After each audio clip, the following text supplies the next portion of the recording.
Hello, Pastor Brian here. Welcome to this week's Midway, the middle of the week e-newsletter for LifeWay Community Church. I'm here in our sanctuary, so there's going to be a bit of an echo, but bear with me. I wanted you to see what is to come this weekend.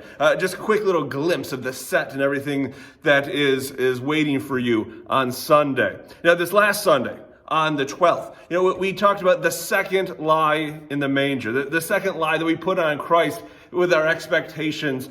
There's a saying in our culture. It's a saying that 8/10 of American Christians believe is a biblical saying. More than half of Americans believe that it is one of the Bible's key themes. It's an amazing thing that 5% of American Christian teenagers believe that it is the Bible's main theme. It is this saying, is that God helps those who help themselves. Now that's nowhere in the Bible, but here in America, we believe it is one of Christianity's primary messages.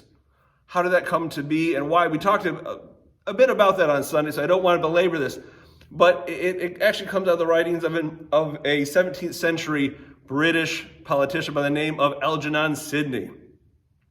Now, Algernon Sidney, he was a deist. And deism is on the complete spectrum, opposite end of the spectrum from what we talked about the week before, the determinists. And a deist believes that God exists, but he set up this universe and just set it to run, like wound it up like a clock and set it to run on its own, on autopilot. And that he is no longer involved. So you are the master and commander of your fate and your destiny. And so, in other words, God helps you as you help yourself. And unfortunately, this is a message that too often gets mixed in with the message of Christ, because in reality, the God that we believe in, the God that we see just bursting forth in Scripture, is a God who is very involved in his world. Not a God who is distant, put on autopilot, but it is a God that is very involved. So much so that he enters this world as Jesus Christ. And it's an easy thing to see, actually, if you actually know the Scriptures, that this is not a biblical message. In fact, just think about so many times in Scripture, we're told, for example, in Psalms 146, verse 9, we're told that God is close to the widow and the orphan. He talks about that he cares for the foreigner, the immigrant among us. He's writing to ancient Israel there about the people who are on the outside, the people who do not have security, the people who are most at risk, the most vulnerable. Those are the people that God is closest to. The people who can't help themselves. That's the real message of our God, is that God helps those who can't help themselves.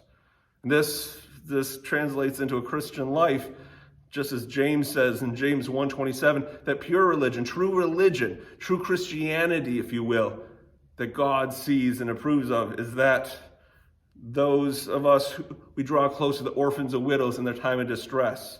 In other words, again, the people who are most vulnerable, that we draw close to them, just as our God does. If our God draws close to the most vulnerable, then it makes sense that he expects us to draw close as well. And so in our faith, we cannot express that God only helps those who help themselves, but no, God, our God, the true God of the Bible, helps those who cannot help themselves. And as Christians, we must do the same. Now this week, this coming Sunday, we have our Christmas pageant. And that's what you see behind me is the stable. We have an amazing Christmas program that was written by one of our members. It is performed by a variety of the members of this church. And I'm excited to invite you to be a part of it, to come watch, invite your friends, invite your neighbors, invite your family. This is going to be a good time. And afterwards, immediately following, we have a special punch and cake reception just to celebrate the birth of Christ and to celebrate the year that we've had as a church. We invite you to be a part of that. I hope you're planning on it. And, the following Sunday, the next Sunday, the 26th, we're going to pick up the series Lies in the Manger once again for a third lie, one that I think permeates our faith and actually damages a lot of people's trust in God. So I hope that the next couple of weeks you are planning on being a part of the festivities and the weekly goings on of our church. I hope that you're involved in your life groups and in our worship. I hope you're a part of it. I'm excited for what's coming up these next couple of weeks. I hope you are too. As we close out the year 2021, I pray that it is a blessed end of the year for you and that in many ways you can see God's hand working in your life. So I hope to see you this Sunday. Until then, God bless.